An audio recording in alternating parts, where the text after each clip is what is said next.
Hello. This is a bit of a different episode today because I have Sam. What podcast is yours? Mine's the Business Talks podcast. But then we also have Mr. Connery. So the Reflective Coach podcast. And then we also have the main one, the good one, the Beecham podcast. All coming for a collab to interview Imogen Davies. But for those who might not know you yet, could you introduce yourself and tell us what you do? Yeah, so hello everyone. My name is Imogen. I am a writer and creative from Aberystwyth. I was born there, so was my mum and my nana, and I went to Ysgol Gymraeg, Aberystwyth, and then I went to Penglais Secondary School, and from there I went on to study an undergraduate degree in modern languages in Durham. I studied French, Spanish and Catalan, and now I'm here in Edinburgh doing a master's in modernist literature. So basically the episode today then is all about you. So we'll have questions from all different sides of the podcast. So some from Liam, some from me, some from Sam, maybe some from Mr. Connery. But when did you first start writing poetry, and do you remember the moment it clicked for you? I've always been writing. I think I've always had kind of notebooks going and scribbling stuff down or writing notes on my phone. But I never really saw it as poetry for a long time. I was just writing down ideas or inspiration that I'd seen. And I think it's when I started kind of studying poetry in A-level, my English literature A-level. We studied Sylvia Plath and Ted Hughes, and I kind of realized that these things I was writing had kind of rhythm or imagery, and yeah, it just kind of took off from there. And I never really took it very seriously for a long time, until one of my friends was just like, you should submit it somewhere and see if they publish it, and they did. So yeah. I read recently that you grew up bilingual. How has growing up bilingual in both English and Welsh influenced the way you think and write? It's most definitely influenced me. I think being bilingual offers you such an interesting perspective in understanding the world fuller. Obviously, my interest in language goes beyond just being bilingual, but I think Welsh specifically is a very poetic language. I think it's very beautiful when you translate these kind of idiomatic expressions literally into English. And yeah, I think it's influenced me a lot. Also, the sounds of it is very nice and rhythmic. Although I don't write in Welsh, I speak in Welsh and write in English, I still am very inspired by kind of my Welsh language side. Did you always know you wanted to do something creative, or did poetry come later? I've always been a very creative person. I love making stuff. Like, me and my mum would always be kind of drawing or, I don't know, colouring in and just making stuff with anything that we can find around the house. I've always had a very, very active imagination. So yeah, I think the creative side and the arts has always been for me. Definitely not kind of science and mathsy. That's just not me. Were there any poets, books or teachers that had a big influence on your early writing? I think most definitely my English A-level, that's when things kind of started to fall into place. But now that I'm older, I kind of realised that I have had this inspiration from much earlier in my life. So in Ysgol Gymraeg, the primary school that I went to, we had our own Eisteddfod, and obviously we had to learn these poems to recite. And I think that influenced me a lot because we had to learn them. And as I said, Welsh is just so rhythmic and beautiful. And I think that's stayed with me throughout my whole life, but I've only kind of realised it now, if that makes sense. You self-published a poetry collection called Distances. For those who haven't read it, what's it about? So Distances is my little poetry collection that came out in July last year. And it's essentially all these fragments and poems from my year abroad. So I studied French, Spanish and Catalan at Durham, and I spent the third year of my degree abroad for those languages. So I went to Barcelona, where they obviously speak Spanish and Catalan, and I was an English teacher in a Catalan secondary school, which was really difficult, but I got to live in central Barcelona for 9 months and it was really cool. I then went to the south of France for 3 months to work as a receptionist, which was really hard to be on the front desk and speaking French to all these people who couldn't understand English. And it was in the most beautiful coastal place ever. And yeah, the collection is just kind of what I noted down at the time, and I didn't touch them for I think a year, and then I came back to Durham, graduated, and it was the year after that I kind of leafed through the notebooks and decided to finish the poems. I went to a poetry group in Aberystwyth and they helped me kind of get feedback on the poems, and it's essentially about all different kinds of distances. So from touching distance to long distance to going the distance, it explores how relationships kind of spread over time and sometimes fall apart. And I found that very interesting. So how did living away from Wales shape the way you see home and identify now? I think a lot of people will agree with me when they say that you leave Wales and you suddenly realise how much you love it and it's influenced your life. I think you become much stronger, like more aligned with your identity when you're not where you live, which is something that I'm experiencing right now in Edinburgh.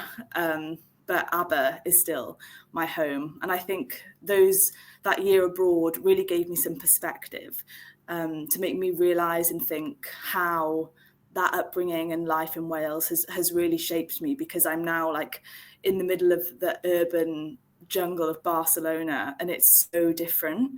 And I was so grateful that I'd had the chance to grow up living in Aberystwyth and being bilingual and having all this beautiful landscape around me. I think that the distance really gave me that sense of hiraeth that shapes the collection. So you've written about distance in different ways, so emotional, physical, and even cultural. What meaning does that word hold to you personally? Oh, I think it now means even more. I think distance is really, really interesting because, as you said, you can measure it in so many different ways, and I think it resonates with a lot of different people. You can have the distance of time, and this distance of feeling, and I think they're two very different things. You can feel so much within such a short amount of time, or feel so much within double the amount of time. And I think how those two concepts intertwine are very, very interesting. I don't know what distance means to me now concretely. I think it means all these things. I think I'm discovering that the word has even more meanings than I initially thought it did. And I think that's true for most words that we use, even common words like distance. Yeah. And what was the most challenging part of putting a collection like that together, emotionally or practically? Oh, I think having the confidence to do it was really hard. You know, I'd put it all together and then I gave it to my friend to read and I was like, can you tell me if it's any good? Because I don't know if I'm about to embarrass myself or make such a massive mistake. I think that was the hardest bit, having that kind of leap of faith to do it, because I could have organized it all on my Word document on my computer and never actually printed it and had the launch and kind of exposed it to the world. That was the scariest part, I think. So when you wrote your first book, what was the hardest part of creating and self-publishing your first book? I didn't know what I was doing. I was on the steepest learning curve ever. I've not spoken to anyone who self-published a book before. I don't think I knew I was doing it, to be honest. The beginning started out as, I was just going to publish a PDF together in a little booklet with staples in it. That was the initial plan. And then I started to see that I had more poems and that Distances was these actual in 5 different sections. So it grew. And suddenly when I went to ask the printer how they would print it, they said that they'd have to print it in a book, bound with kind of glue and a spine instead of just kind of folded over paper as I'd initially imagined. So yeah, it just kind of spiraled like that. But I definitely felt like I was by myself. You know, you're not really part of any community at this stage. I had no idea what I was doing. I was kind of asking friends to proofread it for me to make sure there's no spelling mistakes. And it took a lot of trial and error. I'd send it off to the printer and then they send you a proof copy so you can see if you like how it looks. And there was a few problems with like the colors of it, or what color paper I wanted, if I wanted white or cream, or like where you put the contents page and how you number the pages, and all these fiddly bits that I didn't know anything about. And I was literally just Googling and looking at other books on my shelf for examples. So I'd say the hardest part was kind of doing it alone. And what was the most challenging part of putting Distances together? Was there a poem that was especially hard to write? Ooh, I think all of them came very naturally to me because they're all just sitting in my little notebooks. So I think the hardest part was probably letting other people read them. Some of them are very personal, and to decide to put them on the page and share them with lots of other people is probably the hardest bit. But some of the poems took a lot of redrafting, but I think because the collection came together so organically, the writing wasn't difficult. And did you learn anything surprising about yourself or your writing while creating the collection? Oh, that's a good question. I think I realized after publishing it that I am quite an experimental poet, that I don't really like rules. Like, I don't like following the rules of poetry because there's a lot of rules. If you're writing a sonnet, it has to be in iambic pentameter. That means having 10 beats in a line, and it has to be 14 lines. And I don't really like following all those rules. And looking back at the collection now, I can see how I've kind of broken all the lines up on the page, and I've kind of used different forms and ways to express myself. So I think I surprised myself that way. Yeah. What usually inspires you to write? Is it memories, emotions, places, or something else entirely? Oh, I like to write in the mornings. So I think it's mainly from my memories that I'm writing from. I'm hardly ever writing in the moment when something is happening, because I'm living the moment. So it's kind of how perhaps I've slept on it and thought about it and come to terms with it. I like to go on lots of long walks, and I think my mind is probably thinking about things that I don't know it's thinking about. But yeah, memories I find the most interesting, or how I've experienced moments, like how they make me feel. I think that essentially writing is just putting down how we feel. When you hit a creative block or things that don't flow, how do you handle it? Oh, I usually just do something else. Put some music on, go outside, maybe do my washing, wash up, do all the practical things like water my plants or ring my nana. Just do everything else that I need to do. And I don't really force writing, to be honest. I just let it happen when it happens. I write every single morning regardless, about whether what I'm doing that day or how I'm feeling or what happened the day before. And then usually if things crop up throughout the day, I'll just jot them down. And yeah, also on train journeys, things seem to come together. But when I've got a poem that I've kind of got the skeleton down, I'll sit at my desk where I am now in front of my window and start to flesh it out, reread it several times and see how it kind of fits with me. But poems usually take a long time to write. It's not like you sit down and you've written it. You have to come back to it several times. So I just let the process run, and yeah. How do you decide when a poem is done? Do you trust your gut, or workshop it with others?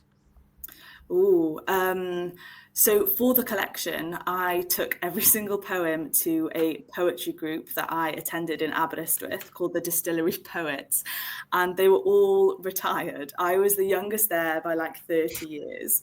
So they had sound advice, and I wanted to make sure that what I was writing made sense. Because I think when you're writing, you see it in your head, but no one else sees it. So it's really important to get a second opinion. But whether a poem is done, you just never know. I don't think it's ever done personally, but you do just have to draw a line under it eventually. There's this poet called Elizabeth Bishop, and she's a very famous poet, and she only ever published about 100 poems in her lifetime, and she spent like 8 years on one, which is crazy. I prefer just drawing a line much sooner than that and moving on, because I have too many emotions. And do you write more for yourself or with readers in mind? Oh, no, I just write for me. I'm just writing about how I feel. Usually it's all a bit of a mess, and I don't know how I feel. But I think that's where the best writing comes from. I know that some people say that you should write for your readers, but I think the true purpose of writing is expressing the feelings that you have and making sense of them and learning more about yourself. You grew up in Aberystwyth, and how has that environment, the sea, the landscape, and the community influenced your work? Oh, massively. I love Aberystwyth. So as I mentioned, my nana was born there, grew up there. My mum was born there and grew up there, and so was I. And I think that family history has really left a strong impression on me and my connection with the town. So my nana was a bookbinder for the National Library of Wales. So she used to sew the books together and the newspapers together back in the day.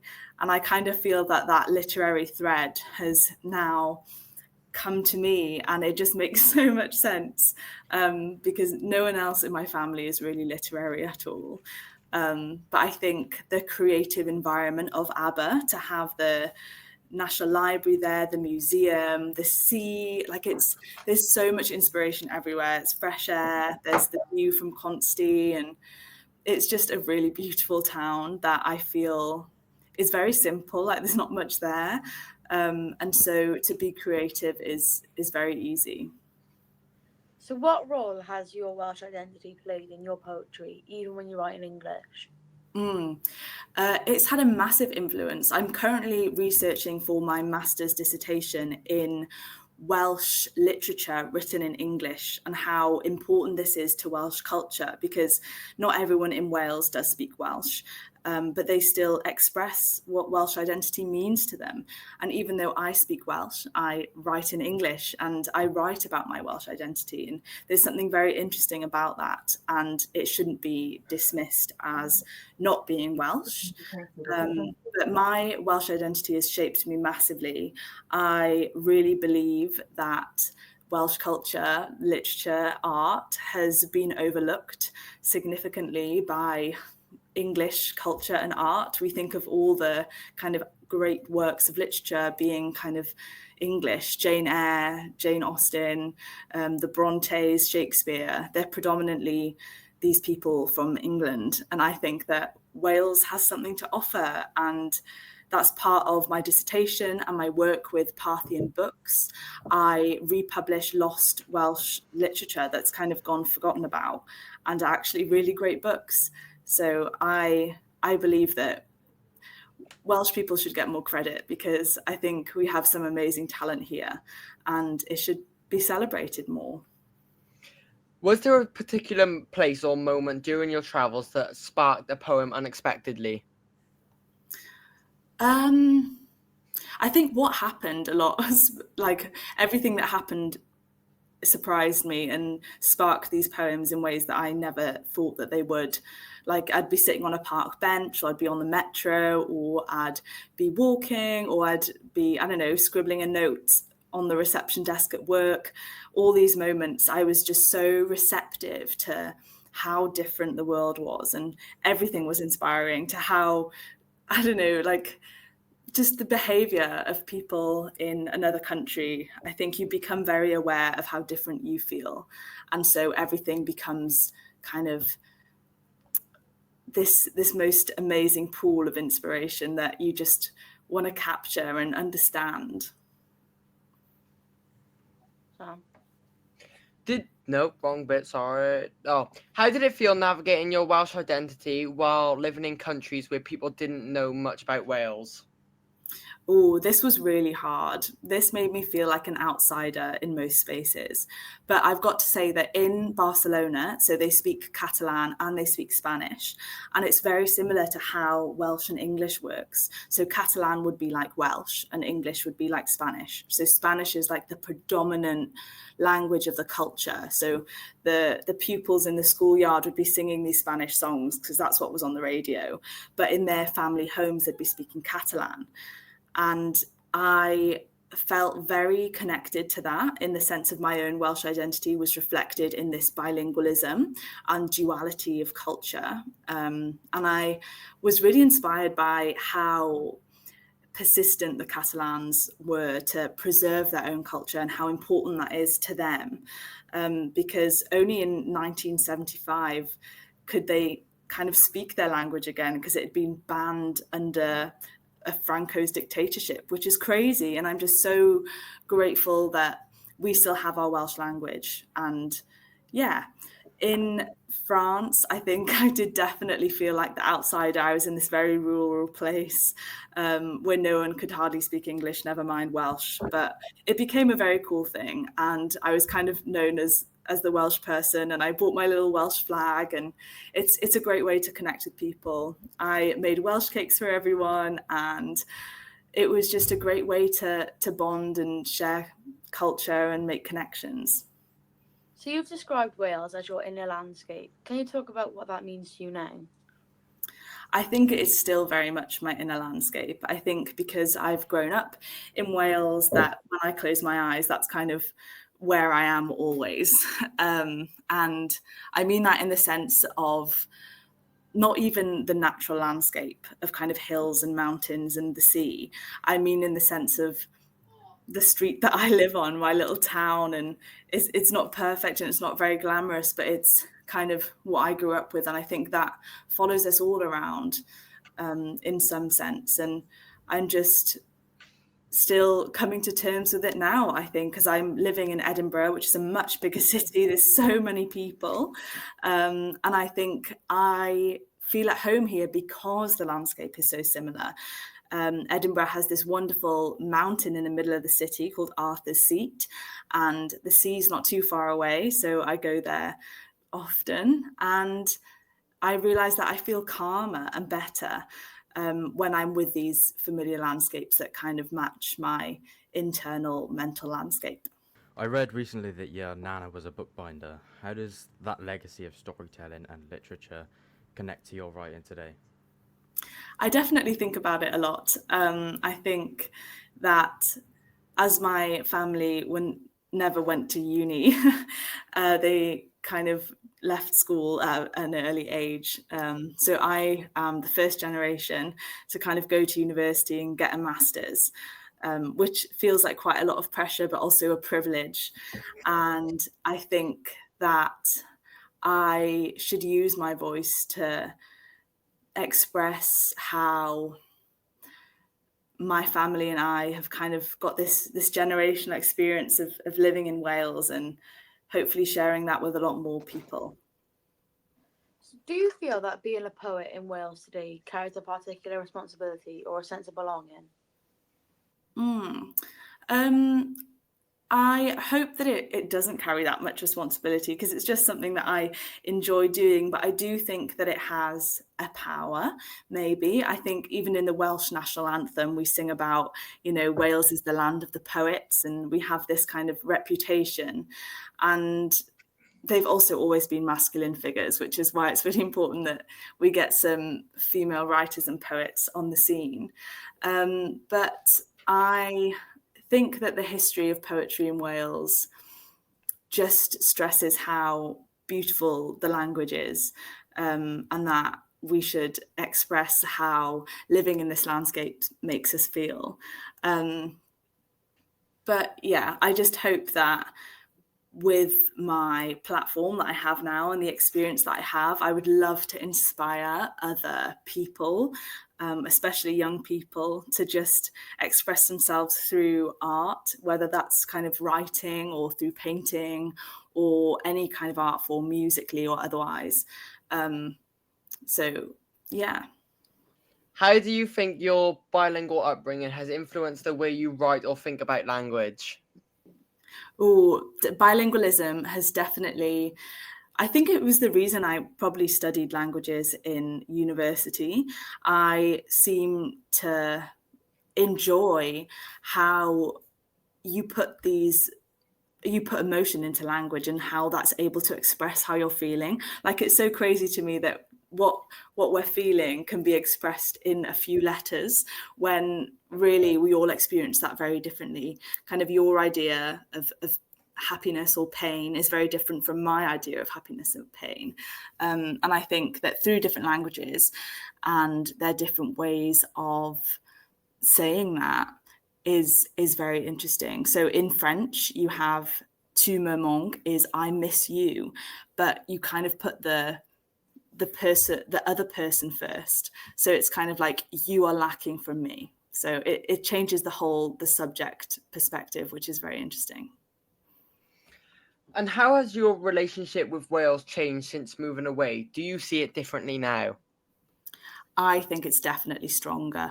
I think my relationship with Wales has strengthened. The older that I am, the more that I understand about where I've come from and what it means to me to leave that place, like now, and kind of think about it at a distance and then return to it, which I always will. But yeah, I know that there's so much I've yet to understand about my Welsh identity, and hopefully through my dissertation, working on Welsh literature and working at the publisher, will feed that hunger that I have to learn more about my culture. So you're currently balancing a master's and working as an editor. What does your creative life look like day to day? Oh, it's very different. It's very dependent on what's happened the night before or what I've got planned for the next day. I think you've got to be very flexible. So on Tuesday night, we had torrential rain in Edinburgh, and my window bay started leaking, which was it was awful. I had kind of pots and pans and bowls catching the water. So then the whole of the next day was impacted by this, because I had to get it fixed and everything. So you really do have to be flexible, and be willing to take notes whenever inspiration kind of strikes. And I don't have a very fixed 9 to 5. I'm kind of doing my publishing work when I can fit it in, and when I have kind of a moment where I know my brain can work, going off to libraries or coffee shops when I can, and yeah, trying to make work for me instead of me just working for work. What advice would you give to anyone who wants to start writing poetry but feels unsure or intimidated? I definitely felt intimidated when I started writing, or realised that writing was what I was doing. I think I had this idea that by being a poet, you've had to read Keats and Byron and Shelley and all these old romantic poets and have a whole kind of literary history that you've read and learned about. But I genuinely think that you don't need that, and you don't need a license or someone to say that, yes, you can start writing. I think that you can just write, and that makes you a poet. I think as long as you're expressing how you feel, then you're a writer. And I think a lot of inspiration for me comes from lyrics in songs. I think they're as much as poetry as poems in a book. And that's very accessible these days to listen to music constantly.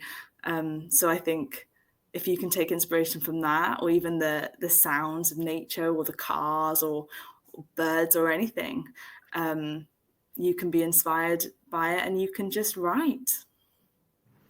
What's something you wish people better understood about poetry, especially modern poetry? I can understand that poetry seems this big, scary thing that is only for people who are well read, which I still think I'm not very well read. I wish people would just open their minds about poetry and just see it. It's basically words on a page. The only thing different between poems and a story is there's more line breaks, really. There's less words, but it is in no means less powerful or interesting or impactful. I think that it's not actually that complicated or that hard. I read poems that I don't understand all the time. I think poems are going to resonate different times in your life, and I could read it again tomorrow and still not understand it, or maybe next week, and it will start making sense because that's closer to how I'm feeling now.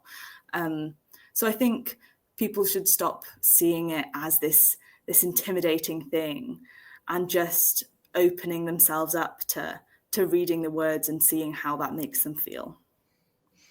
And are there any writers or poets you'd love to collaborate with one day? I'd be honoured to collaborate with any Welsh writer or poet.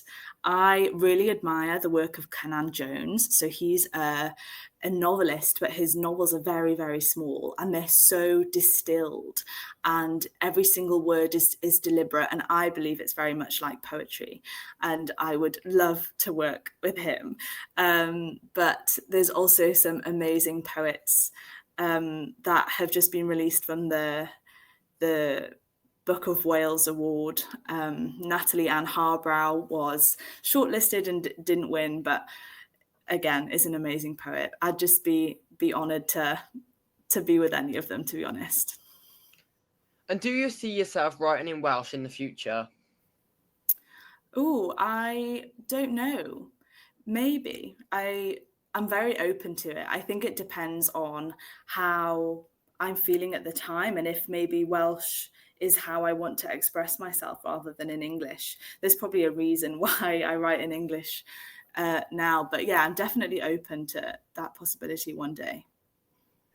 And finally, if there's one message you hope readers or listeners take away from your journey, what would it be? Go right. Go right, I think.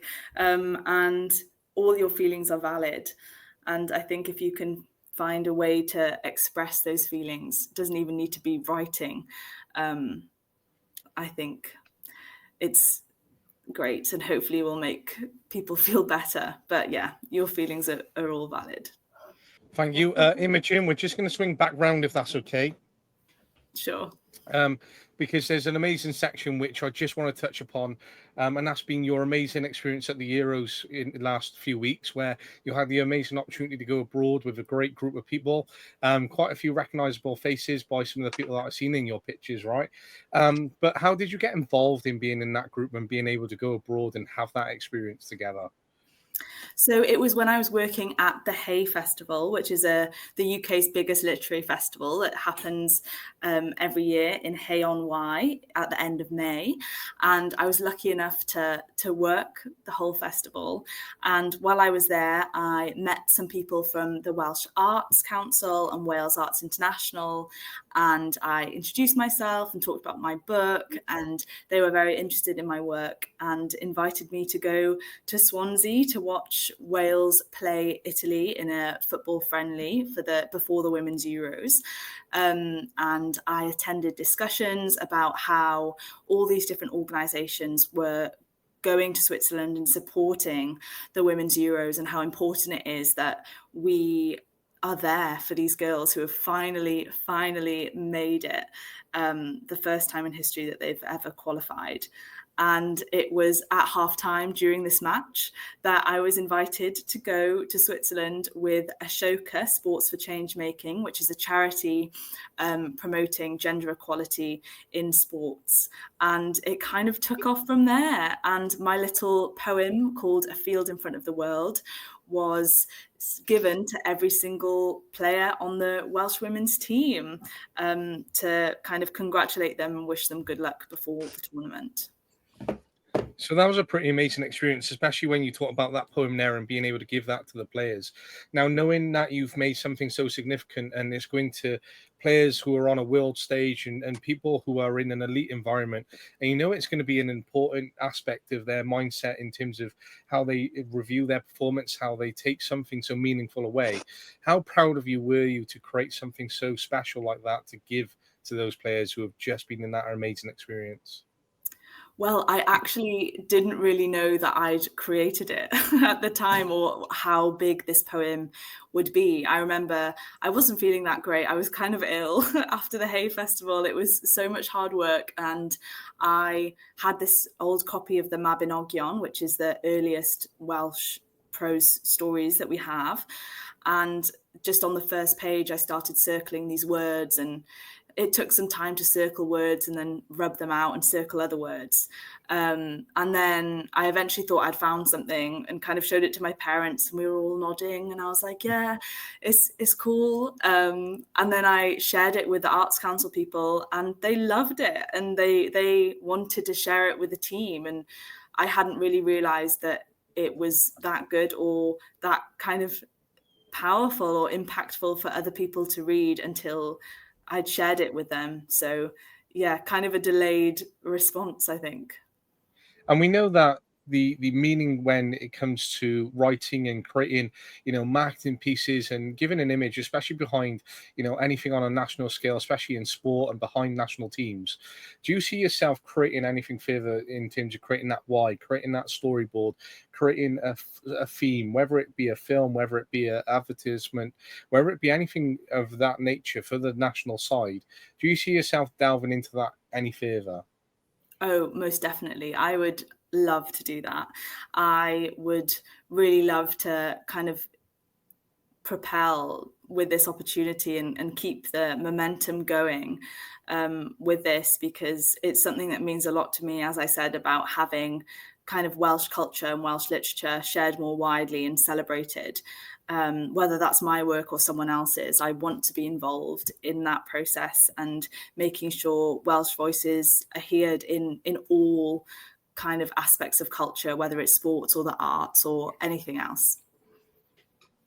And to be part of that amazing experience abroad, we've seen the growth of the national team. You've been around the Euros, which is an amazing influence where you've got all these different nationalities coming together, and there's people bouncing around the streets, and there's people gearing up for games.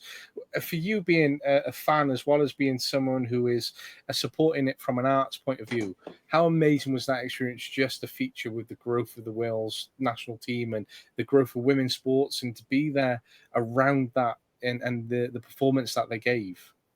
It was so exciting. It was almost surreal, to be honest. Everyone was so emotional, I think, when we kind of joined the fan walk and we were cheering with everyone to see all these Welsh people having travelled to St. Gallen, to Switzerland, to support the women's team, and then to arrive and have a full stadium was so amazing. Like, I really think we've come leaps and bounds in women's sport this Euros. I think it's had the most amazing impact across Europe, to be honest.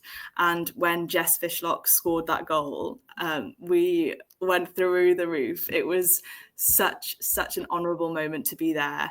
And yeah, I really hope that we can continue this and keep supporting the Welsh women and women in all sports in Wales. I think there's certainly an opportunity for growth, especially with the women's game, especially with the Euros and the shape that it's taking to certainly keep involved. But just floating back around to some of your cultural aspects, right? You're currently in Scotland right now studying, where the history of Scotland is so rich within itself. To Edinburgh, to some of the cities around it, to Glasgow, to Mary Queen of Scots, to being Welsh, and the Prince of Wales, and your Welsh pronunciations can be much better than ours, right? Because down south we have a different take on the Welsh language sometimes, where the English influence sort of have hit us more than the rest of Wales, right? But Llewellyn ap Gyfrwy, right, the only Prince of Wales, and then you go to look at William the Conqueror in France and Napoleon Bonaparte to the Spanish Armada, right? All these countries are rich in their culture and history. Now, from your experience having travelled across all those and delving into them and being not only an insider from Wales but an outsider as well, right? Which has been the richest culture of history that you have really felt the impact upon you? Oh, I think it's going to have to be the Welsh history. But that's only a recent thing, I think. I've kind of grown up not really realising or very interested in Welsh history, even though I lived in Aberystwyth, where there's the National Library of Wales. I was always kind of interested in history, but I never really delved into Welsh history in the way that I am now. And I think that because it's so undiscovered almost, I think like the books that I'm looking at for my dissertation and with my publisher, there's no information about them. You can't Google it. This is kind of the first time that they're reappearing. I'm taking this very rare copy from the National Library of Wales and making it available to more people. So I think that maybe if I had that as a younger person, I would have been interested at a much sooner age.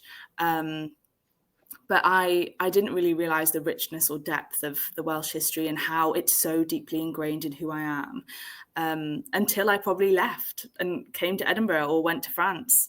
And when people start to ask, you know, are you Welsh? And you're like, yeah. And then you start to question, what does that really mean? I think that the Welsh culture and history has had the deepest impression on me.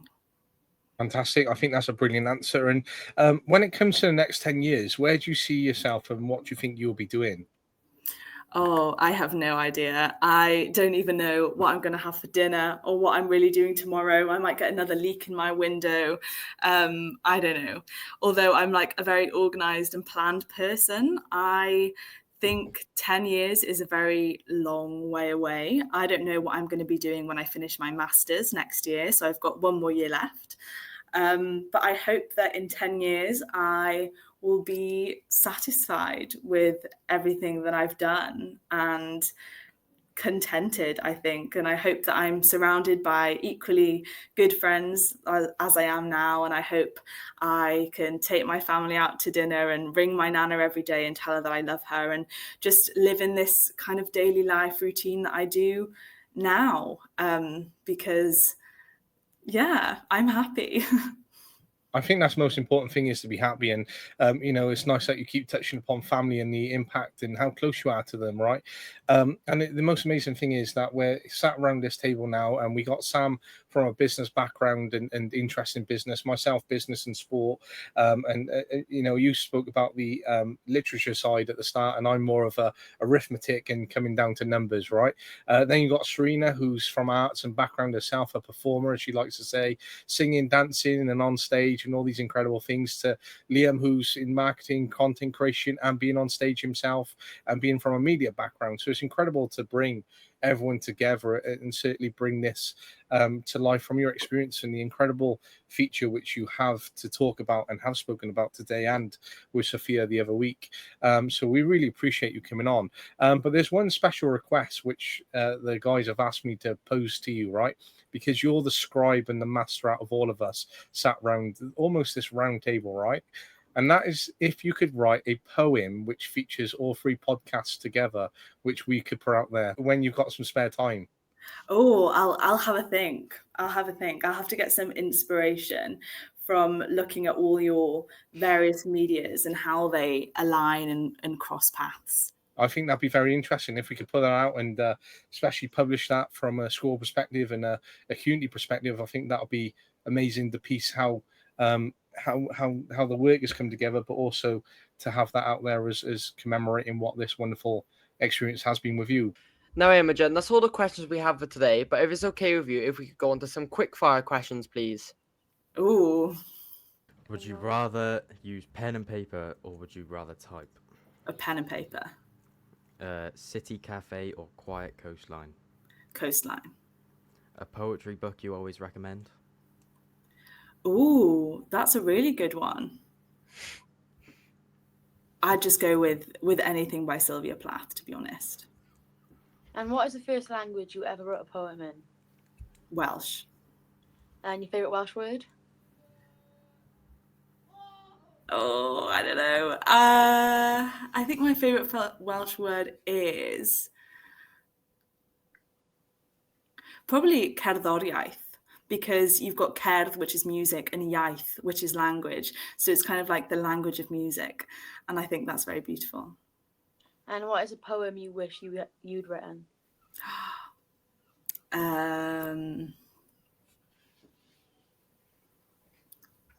One Art by Elizabeth Bishop. Early bird or night owl? Oh, early bird, 100%. And one place that inspires you? Aberystwyth. And what's always in your bag? My notebook. Big thank you from me and the team, and you've been so flexible, so great, and to make sure that you've really given all the information that you've had to offer from your experiences has been appreciated. That's great. Thank you so much for having me on. And I'm so happy and pleased to be able to support all your different podcasts. And I think bringing you all together was such a great idea because I get to meet you all. And yeah, please reach out to me again if you ever want any kind of help or connections, or yeah, I'd love to help. Thank you very much.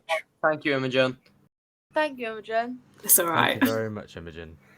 Well, Imogen, thank you very much and have a great evening. Thank you too. I hope you have a lovely weekend. Thank you. Bye.